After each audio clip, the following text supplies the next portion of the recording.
They're back at it again with some Warhammer 40K race swapping goodness.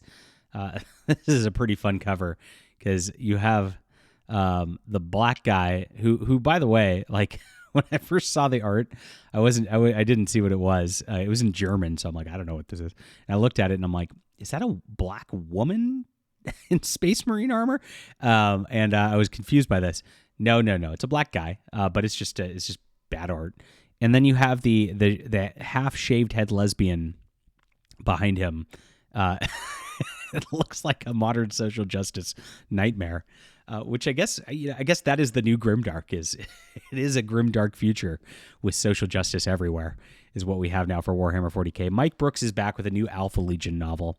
And yes, I already know he has an Alpha Legion novel before, the wokies get into the comments going, you're a tourist, where he already made this character into a black guy.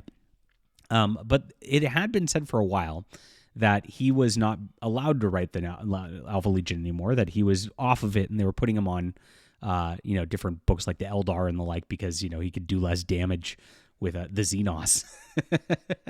I guess we were wrong. And with that, this has been announced and is coming out and is doubling down on, of course, this nonsense where the Alpha Legion has a black dude, and it shouldn't historically with the lore. This is just like the Adeptus Custodes and the female Adeptus Custodes. This is something that is a violation of the lore. This is something that they just want to diversify and Netflix everything. They always call it diversity, right? But it looks exactly the same in everything, doesn't it? And it's just ridiculous. And it, of course, it comes from Mike Brooks. So let's get into the news in just a moment. Please hit the like and subscribe button as we talk about all things Warhammer 40K and sci-fi. This is your real sci-fi news. I'm a science fiction writer myself, so if you like my thoughts on this, check out my Justified Saga of the Nano Templar. This is on Amazon. It's a trilogy of space crusading, so you'll enjoy this. It's a lot of fun, action-packed adventure and really good stuff. And I think, as you could tell, very high reviews and people enjoy it. So it's in the description below, available in ebook, print, and audio. You can grab the whole trilogy today and start reading. Thanks, guys, for picking things up. Way better than Mike Brooks. Way better. So Mike Brooks changed Solomon Akura's appearance in the recent Alpha Legion novel, and it looks like he's going to get to continue to do it again. The shift contradicts decades of established Warhammer 40K canon. The cover, Die Gasterlegion, Die Seal der Tram. A new book where the English title has not been released yet. Depicts Akura once again as a black man with dreadlocks and a cybernetic left arm, departure from the Alpha Legion's original descriptions as copper-skinned with Mediterranean or Middle Eastern features. The Alpha Legion has always been one of Warhammer 40K's most enigmatic factions, if you don't know. Founded during the Great Crusade as the XX Legion, they specialize in infiltration, misdirection, and covert operations. Their twin primarchs, Alfarius and Omegon, established the culture of secrecy so extreme that the Alpha Legionnaires undergo facial surgery to resemble their primarchs. So they're supposed to all look the same, right? Making individual identification nearly impossible. The Legion's motto, I am Alfarius, reflects the commitment to anonymity and deception, right? They all look the same. It's all about obfuscation. Really cool concept.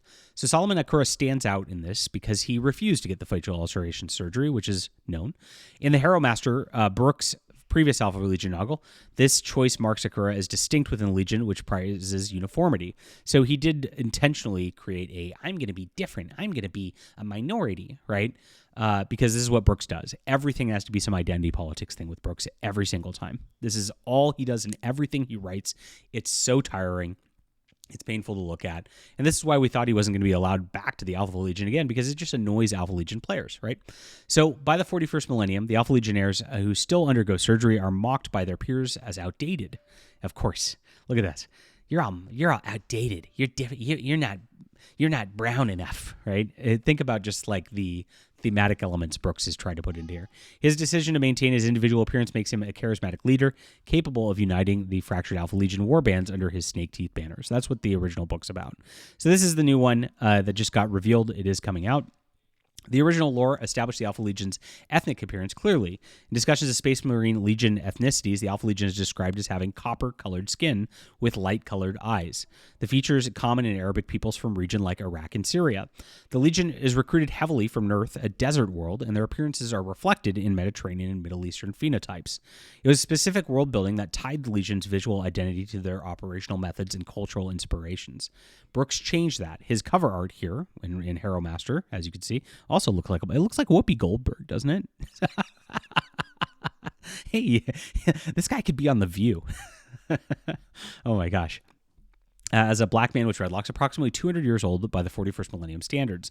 This description appears in the materials published from 2024, 2025, starting with Renegade's Harrow Master and continuing through the newly leaked Die Geister Legion, by the way, which loosely translates as the Ghost Legion, the Pillar of Dreams.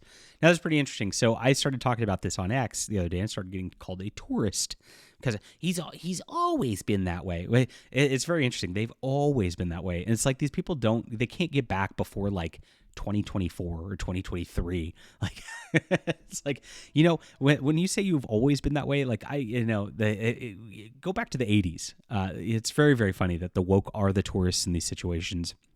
And they pretend that you not being up on, because I don't buy Mike Brooks books. I didn't buy this last one, of course. I didn't like read this book or whatever, like when it came out. Like that means I don't know the old Black Library stuff. Here's the thing. Like they don't know the old Black Library. They don't know the old source books. They know the modern versions and that's it. And then they want to act like that's always been that way. And this is what it did because this is the real canon, right? And it's a big gaslighting operation, of course, to attack older fans. That's really what it is. It's really insidious. So he's written extensively. If you don't know Mike Brooks, this is why I don't read his crap. He's written a lot of stuff. In his Void Scarred Eldar novel, which is recent, we covered on the channel as well, he introduced they-them pronouns to a Craftworld Farseer and created a character titled Baron X instead of Baron or Baroness to feature this. It also features a gay romance between main characters. So this is why I don't read Mike Brooks books, because this is bad fanfic material. That's really all it is.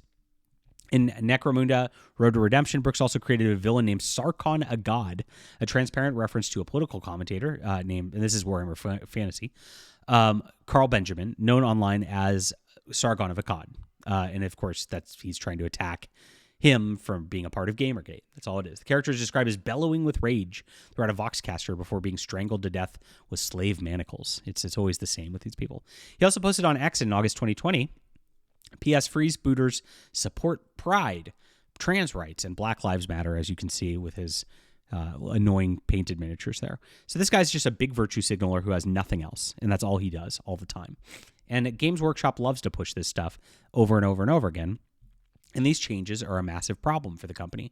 And it is another change to the lore. This is another just bastardization. It is another skin suiting of things, a black skin suit in this instance, where it is them actively attempting to rewrite everything about this to make it a more diverse and inclusive, to push this social justice woke agenda on everything. It's everywhere, and it's permeating through everything Games Workshop now. It's so sad to watch.